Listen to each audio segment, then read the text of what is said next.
We're facing a little bit of tough terrain in the mountain, just giving you some in-cabin views of what we're looking at here. Really out without lockers and aggressive mud tires, this could be an issue, but it's not an issue at all for this vehicle. I also should mention that one of the things about this vehicle is we currently have about 3,000 pounds of extra gear on here. Alright, there's no other vehicle in the world that can do that. There's just not. I mean, there's some large vehicles like Unimogs and things like that, but those type vehicles won't fit on these trails. Some of these trails get very narrow. We just did a bridge crossing where both tires were hanging off of cliffs. Left side and the right side, there was a sheer drop off on both sides. I got some video on that also. We'll put that up. So that video will be available to view as well. A lot of the different obstacles we're crossing, we get out and take the time to, when we have time, we get out and take the time to film it. And so you guys can see that on there. Check it out if you'd like. But just giving you guys a little in-cabin view here and a little discussion on what we're doing, and a view from basically from the driver's seat of the most capable Overland Expedition vehicle in the Americas right now. So you're seeing it. 3,000 pounds of cargo and still taking some of the toughest trails the world has to offer in eastern Honduras area. El Proyecto and La Mosquitia is just supposedly this time of year it's impassable. It's rainy season. As you can see, it's been raining for 4 days and these roads are just washed out and pretty nasty. And check out over here to your right, you can see some of what we've been driving through. Just absolutely beautiful terrain. Very, very cool. You can see a little bit of there's a Garifuna town down there, which is some locals, local African Hondurans that kind of stranded by the slave trade, and now they're actually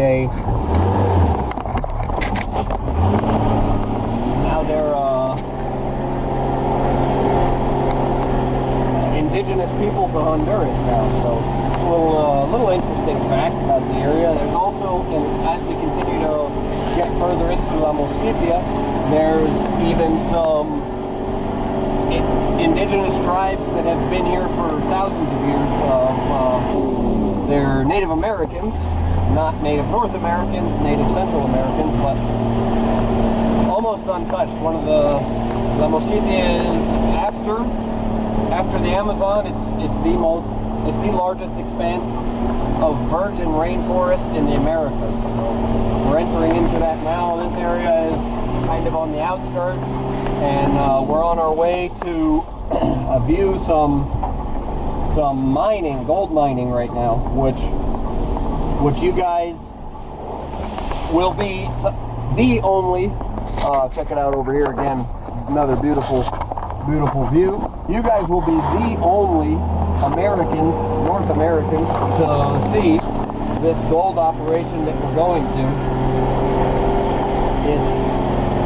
Obviously it's very difficult to get to in the first place, but these guys are pulling out millions of dollars worth of gold out of the jungle, out of the rainforest out here. But the cool thing about it is, in a lot of areas like Venezuela right now, they're doing it illegally, and they're damaging the environment with things like mercury and things like that. But here in Honduras, it's protected and they're doing it legally. And what they're doing is they're digging out all this earth and clearing it out. They're not using any chemicals. And when they're done, they're actually filling it all back in. And then they're creating, it's called Proyecto, they're creating projects. So they're allowing an area, it'll basically be an area after that people can come in and farm and create, continuing, for these very poor people, continuing options so that they can actually, have an option to make some money, have some economy. So right now they're going in, and these friends of mine, guys I work with, right now are pulling out all this gold. And then even a lot of the locals are just there with pans like the 1800s, pulling out. Some of the locals are getting $300, $400 worth of gold.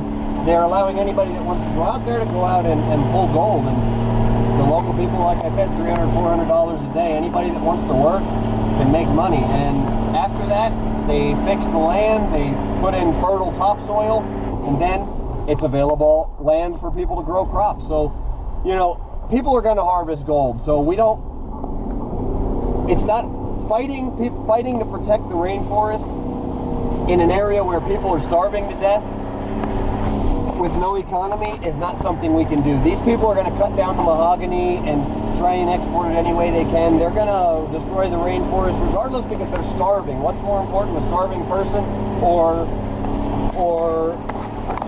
the animals and stuff here? I hate to say it, but man, it's humanity, and it's terrible. It's terrible, and a lot of this is a result of the war on drugs. And you know, that's something else we don't have any control over ourselves.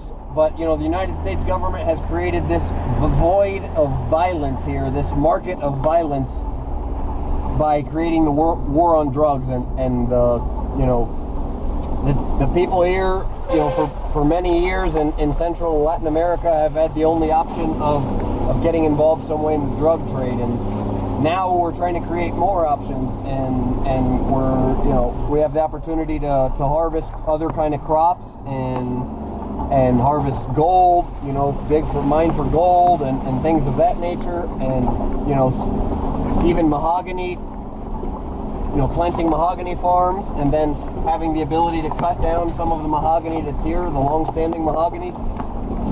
So all of these things are really great things that are happening here. And like I said, you guys can say, you know, save the rainforest and all this stuff, but at a certain point you have to pick your battles. You have to fight a battle you can win.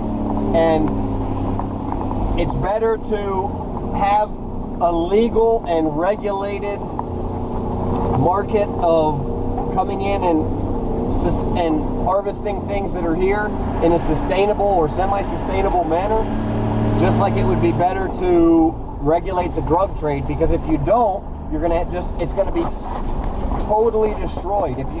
People are gonna come here and destroy it unless you have some kind of a regulated plan. So what they're doing now is a regulated plan, and it's working. Okay, so I'm just giving you guys, you know, that's my opinion on the matter, is at least we have some kind of regulation here. You guys can go to Venezuela right now, and you can see that they're just destroying with chemicals and just leaving huge gaping holes in the rainforest, and they're not doing that here. So, I mean, what you got to ask yourself, what's better? What can we do? All right, let me know what you think. Give your opinion. Comment, like, share, and let me know what you want to see more of. Get involved. I'm really doing this. I'm taking the time out to go ahead and I'm setting aside a week right now to give you guys an in-depth look at what I'm doing. I took a week off my other projects and jobs and stuff, and I'm going to be just venturing out and just giving documentaries and showing you guys what it's like down here, what no Americans, North Americans have the opportunity to see. Go ahead and we'll close out here with another look of this beautiful expanse of mountain. And that's just what I wanted to show you guys. Again, hope it's been a viewing pleasure. Bone out.